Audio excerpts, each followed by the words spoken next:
গতকালকে প্রথম আলো পত্রিকা দেখেন, আওয়ামী লীগের সাধারণ সম্পাদক ওবায়দুল কাদের সাহেব কি বলেছেন? আওয়ামী লীগ করে কোটি কোটি টাকা পাচার করেছে। আওয়ামী লীগ করে কোটি কোটি টাকা আওয়ামী লীগরা পাচার করেছে। গতকালকে বলছে, আমাদের কথা না, প্রথম আলোর মতো রিপোর্ট আসছে, ফরিদপুরে এক জনসভায় বলছেন হাজার হাজার কোটি টাকা পাচার হয়ে গেছে। আপনি কি জানেন এই কয় বছর কত লক্ষ টাকা পাচার হয়েছে? কত লক্ষ কোটি টাকা?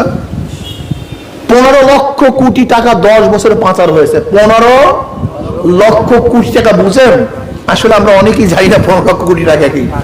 বাংলাদেশের বাজেট হলো, এক বছরের বাজেট হলো, এই যে বাংলাদেশের সব কিছু বাজেট করে, এক বছরের বাজেট হলো 5 থেকে 6 লক্ষ কোটি টাকা।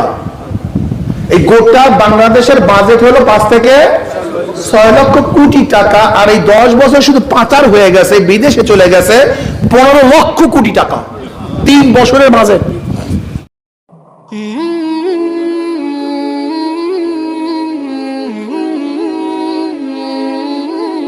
اللهم صل على رسوله الكريم أما بعد فأعوذ بالله من الشيطان الرجيم بسم الله الرحمن الرحيم إن الحكم إلا لله شهد الشرك اللهم صل على سيدنا ونبينا وشفيعنا وحبيبنا مولانا محمد صلى الله عليه وعلى آله وأصحابه وبارك وسلم। ইসলামী আন্দোলন বাংলাদেশ কর্তৃক আয়োজিত আজকে এই সম্মেলনের সভাপতি দিগার ওলামায়ে কেরাম, সর্বস্তরের নেতৃবৃন্দ, আল্লাহ পাকের শুকর যে মাওলানা কারীম আপনাকে আমাকে দামি এক মাজলিসে উপস্থিত তৌফিক দান করছেন, এর জন্য শুকরিয়া দান। সবাই বলে আলহামদুলিল্লাহ। এখানে আমরা যা আসছি সবাই মানুষ, ঠিক না? মানুষ কি জিনিস? যারা পরিবর্তনশীল। জানোয়ার কি? যারা পরিবর্তনশীল নয়। বুঝাতে পারিনি। দেখেন, একটা গরু জন্ম হওয়ার পর থেকে আজ পর্যন্ত একই ধরনের খাদ্য, একই ধরনের চরিত্র, একই ধরনের আদর্শ, একই ধরনের নীতি, সে পরিবর্তন হতে পারেনি। কি পারছে নাকি? দেখেন তো। কিন্তু মানুষ, একজন মানুষ খারাপ ছিল এখন ভালো, কেউ নাস্তিক ছিল এখন কেউ আস্তিক, কেউ চুরি করত এখন সে সবসময় নামাজ পড়ে, আগে মদ পান করত এখন মদ ফেলে দিয়েছে, আগে মূর্খ ছিল এখন শিক্ষিত। চেঞ্জ। আগে এক নীতি ও আদর্শ গ্রহণ করতে এখন ভিন্ন নীতি ও আদর্শ গ্রহণ করছে, ঠিক না ভাই? তাহলে মানুষ পরিবর্তনশীল, মানুষ কিছু গ্রহণ করতে পারে, এ তো মানুষের পরিচয়। এরপর মানুষের মধ্যে বিভিন্ন নীতি ও আদর্শ মানুষ আছে না? কেউ হিন্দু, কেউ খ্রিস্টান, কেউ বৌদ্ধ, কেউ মুসলমান, কেউ নাস্তিক, কেউ শুধু দুনিয়া নিয়ে চিন্তা করে, আখিরাতে কি হবে না হবে এই চিন্তা তাদের মধ্যে নেই। এরকম আছে না? দেখেন, যারা শুধু দুনিয়া নিয়ে চিন্তা করে, খাবো বাঁচবো, খাওয়া চাই বাঁচা চাই, শুধু দুনিয়া, আমার কবর উপায় কি, কিয়ামতের উপায় কি, মিজানের উপায় কি, পুলসরাতের উপায় কি, এই চিন্তা তাদের মাথার মধ্যেই নেই। কিরকম লোক কি নাই ভাই? কোন চিন্তা নাই।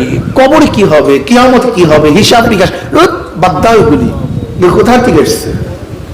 তারা শুধু দুনিয়া নিয়ে গবেষণা করে, দুনিয়া নিয়ে চিন্তা করে, দুনিয়া উন্নয়নের চিন্তা করে। যারা একেবারে আল্লাহকে অস্বীকার করে আখিরাত চিন্তাই করে না, এদেরকে আমরা নাস্তিক বলি। এদেরকে আমরা কি বলি? নাস্তিক বলি। আর যারা আল্লাহকে বিশ্বাস করে, পরজগৎকে বিশ্বাস করে, এদেরকে আমরা আস্তিক বলি, ঠিক না? এখানে আমরা যে আসছি, আমরা আস্তিক না নাস্তিক? আমরা আল্লাহকে বিশ্বাস করি কি করি না? যেহেতু আমরা আল্লাহকে বিশ্বাস করি, কাজে আমাদের চিন্তা ভাবনা শুধু দুনিয়া নিয়ে হবে না, বরং দুনিয়া ও আখিরাত, দুনিয়া ও আখিরাত। দুনিয়ার মুক্তি, আখিরাতের মুক্তি, দুনিয়ার কল্যাণ, আখিরাতের কল্যাণ, এই দুই চিন্তা নিয়ে আমাদেরকে সামনে কাজ করতে হবে। হ্যাঁ, যারা আস্তিক, আল্লাহকে বিশ্বাস করেন, তাদের সাথে আমার কথার যুক্তি, নীতি, আদর্শ এক হবে। কিন্তু যারা আখিরাতকে বিশ্বাস করে না, তাদের সাথে আমার মিলবে না, মিলতে পারে না। এই কথা ঠিক না? এবার আসুন, ইসলামী আন্দোলন বাংলাদেশ কি চায়? ইসলামী আন্দোলন বাংলাদেশ চায় ইসলামের ভিত্তিতে দুনিয়া এবং আখিরাতের মুক্তি পাওয়া, এবং তারা বিশ্বাস করে ইসলামের বাহিরে যত আদর্শ ও নীতি আছে তার মধ্যে দুনিয়াতে মুক্তি নাই, আখিরাতে মুক্তি নেই। তারা প্রমাণ করতে চান। আজকে আমাদের দেশ স্বাধীন হয়েছে 50 বছরের উপরে, ঠিক না? তিনটা স্লোগানের ভিত্তিতে: সাম্য, মানবিক মর্যাদা, সামাজিক ন্যায় বিচার। সাম্য,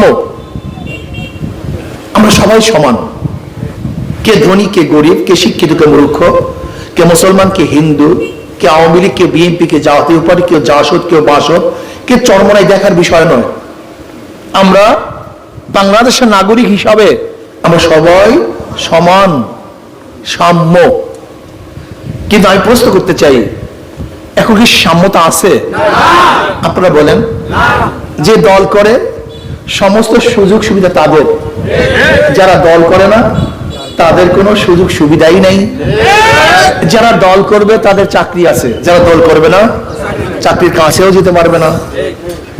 যারা দল করবে তাদের জন্য ব্যবসা আছে, যারা দল করবে না তাদের জন্য শাস্তি আছে, ঠিক না ভাই? অথচ তিনটা স্লোগানের একটা, প্রথম স্লোগান সাম্য, সমান অধিকার, সবাই সমান। কে বরিশাল বিভাগের, কে চিটং বিভাগের, কে রংপুর বিভাগের দেখার বিষয় না। বাংলাদেশের নাগরিক হিসাবে প্রত্যেকের অধিকার কি? সমান, সাম্য। মানবিক মর্যাদা, আমি মানুষ, আমার একটা মর্যাদা আছে। কিন্তু এখন বর্তমান অবস্থাটা কি? যারা দল করে তাদের জন্য সমস্ত দরজা খোলা, কিন্তু যারা দল করে না তাদের জন্য সমস্ত দরজা বন্ধ। এই কি মানবিক মর্যাদা?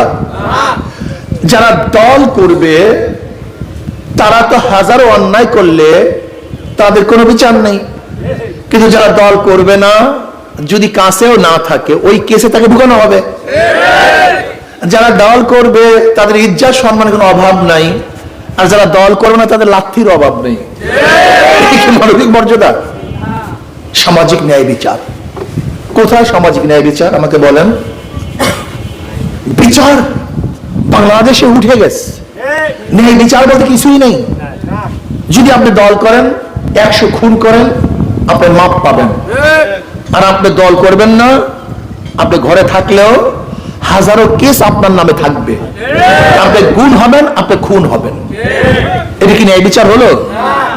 এরপরে আসুন, আমার গরিব বাবারা, আমি গরিবদেরকে নিয়ে খুবই আশ্চর্য হই।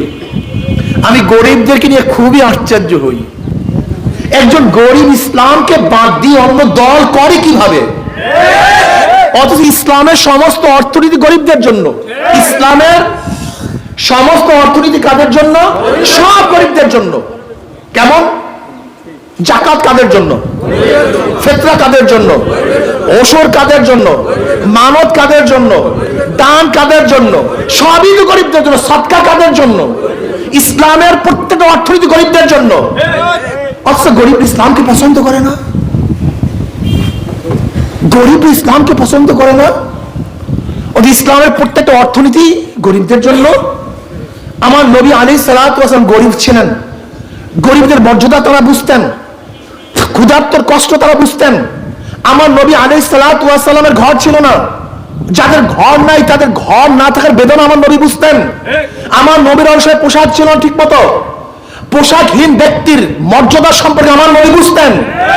কাজে ইসলাম তো গরিবদের জন্য অর্থনীতি সাবমিট করেছে, অথচ গরিব ইসলামকে পছন্দ করে না। গরিবরা কি করে? নির্বাচনের সময় 500 টাকার নোট পেলে, 1000 টাকার নোট পেলে নিজের সমস্ত বিবেক, আদর্শ, মানবতা, মর্যাদা সব বিক্রি করে দেয়। ভাই, ইনভেস্ট। আমি 1000 টাকা আপনার ভোট ক্রয় করছি, আমি 1 কোটি 5 কোটি টাকা কামাই করব, কিন্তু আমরা যারা আছে আমরা টাকা দিব কোথা থেকে? আমরা তো চোর না, আমাদের টাকা না লুটপাট করি নেই। আপনি কি জানেন একজন শাসকের যারা দায়িত্বশীল থাকে তারা কত টাকা যে চুরি করে তা চিন্তাও করা যায় না। আপনি দেখেন গতকালকে পত্রিকা, প্রথম আলো পত্রিকা দেখেন, গতকালকে প্রথম আলো পত্রিকা দেখেন, আওয়ামী লীগের সাধারণ সম্পাদক ওবায়দুল কাদের সাহেব কি বলেছেন? আওয়ামী লীগ করে কোটি কোটি টাকা পাচার করেছে। আওয়ামী লীগ করে কোটি কোটি টাকা আওয়ামী লীগরা পাচার করেছে। গতকালকে বলছে, আমাদের কথা না, প্রথম আলোর মতো রিপোর্ট আসছে। ফরিদপুরে এক জনসভায় বলছেন হাজার হাজার কোটি টাকা পাচার হয়ে গেছে। আপনি কি জানেন এই কয় বছর কত লক্ষ টাকা পাচার হয়েছে? কত লক্ষ কোটি টাকা? 15 লক্ষ কোটি টাকা 10 বছরে পাচার হয়েছে। 15 লক্ষ কোটি টাকা, বুঝেন? আসলে আমরা অনেকেই জানি না 15 লক্ষ কোটি টাকা কি।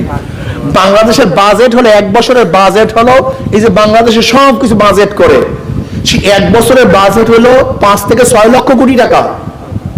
এই গোটা বাংলাদেশের বাজেট হলো 5 থেকে 6 লক্ষ কোটি টাকা, আর এই 10 বছর শুধু পাচার হয়ে গেছে, বিদেশে চলে গেছে 15 লক্ষ কোটি টাকা।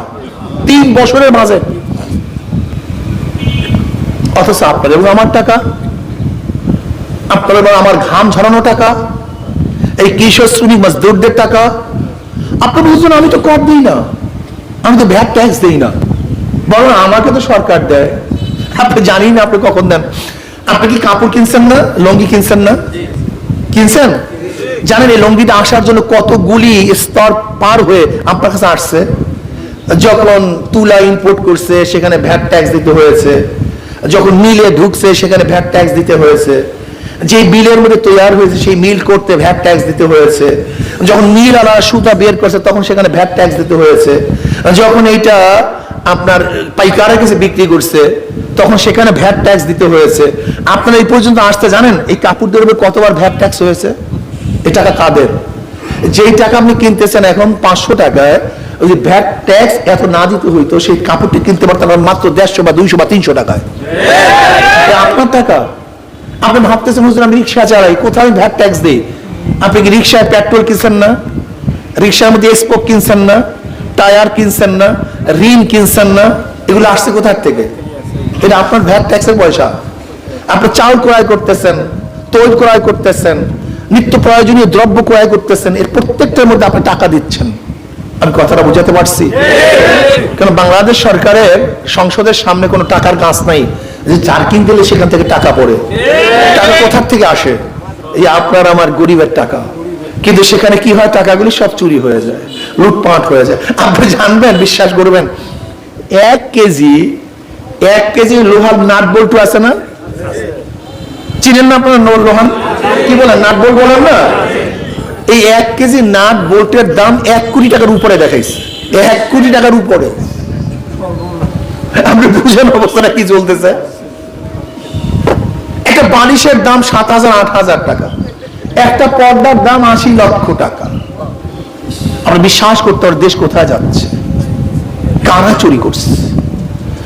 এটা আমি বলছি, আমার বক্তব্য তো আপনারা বুঝবেন না। প্রেসিডেন্টের উদাহরণ দেই। আমাদের বর্তমান প্রেসিডেন্ট সাহেব তিনি কি বলেছেন? যে বাংলাদেশে প্রতি বছর যেই টাকা দুর্নীতি হয় তা দিয়ে 2টা পদ্মা সেতু প্রতি বছর করা যায়। যেই টাকা প্রতি বছর দুর্নীতি হয় তা দিয়ে 2টা পদ্মা সেতু প্রতি বছর করা যায়। আপনি কি জানেন? জানি না। বাংলাদেশে আগে আমরা জানতাম 100 টাকায় 70 টাকা চুরি হইতো, 30 টাকার কাজ হইতো। কয় টাকা চুরি হইতো? কিন্তু এখন পরিকল্পনা মন্ত্রী কি বললেন? পরিকল্পনা মন্ত্রী বললেন আমরা বাজেট করি 100 টাকা আর গ্রামে পুষে মাত্র 10 টাকা, 90 টাকা চুরি হয়ে যায়। এটা আমার বক্তব্য না, এই বর্তমান আওয়ামী সরকারের পরিকল্পনা মন্ত্রী বক্তব্য। আমরা বাজেট করি কত? গ্রামে পুষে মাঝখানে 90 টাকা, তার মানে 90 টাকায় চুরি হয়ে যায়। করবে না বা কেন? আপনি যদি 100 টাকা দিয়ে ভোট বিক্রি করছিলেন, ওই যে আপনি 500 টাকা দিয়ে ভোট বিক্রি করছিলেন, ওই যে আপনি 1000 টাকা দিয়ে ভোট ডাকাতদেরকে বিক্রি করেছিলেন, এই জন্য তারা চুরি করে। যাই হোক, দুনিয়ার কথা বললাম। এবার আসুন, যারা ওই দল করে তারা খসরাত দুনিয়া, দুনিয়াতেও তারা ধ্বংস, কিন্তু আখিরাতের অবস্থাটা কি হবে আমাকে বলেন? অথচ মুসলমান, আমি বিশ্বাস করি দুনিয়া আমার শেষ না, পরবর্তী একটা জিন্দিগি আছে। এই জন্য যে মুসলমান তার নাম হয় ইসলাম অনুযায়ী, যে মুসলমান তার বিবাহ শাদী হয় ইসলাম অনুযায়ী, যে মুসলমান তার জানাজা হয় ইসলাম অনুযায়ী, যে মুসলমান তার কাফন হয় ইসলাম অনুযায়ী, যে মুসলমান তার দাফন হয় ইসলাম অনুযায়ী, যে মুসলমান তার রাজনীতি হয় ইসলাম অনুযায়ী।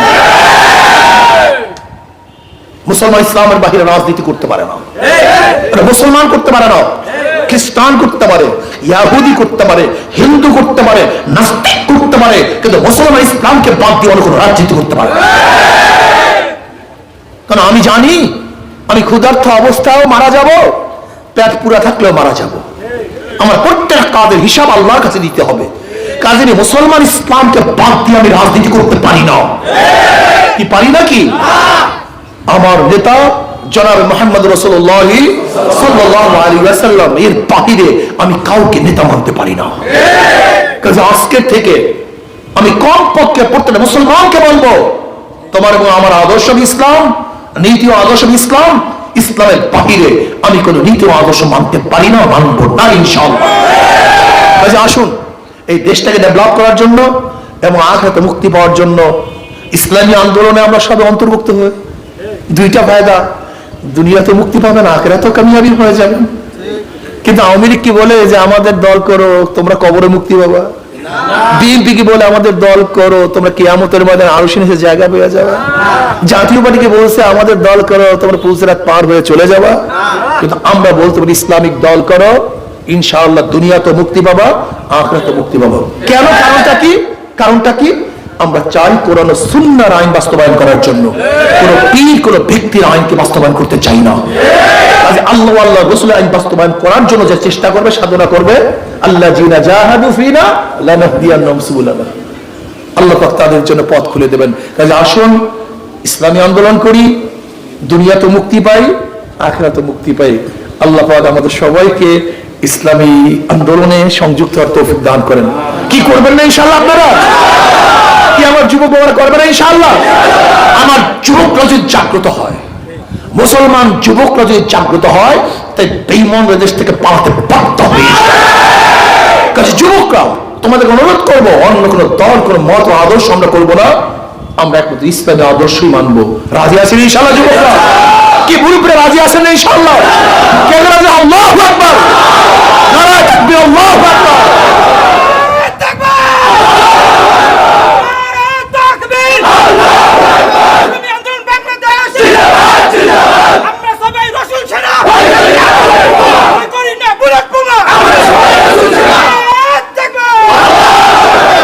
আমরা সবাই রাসূল সেনা, ভয় করি না বুলেট বোমা।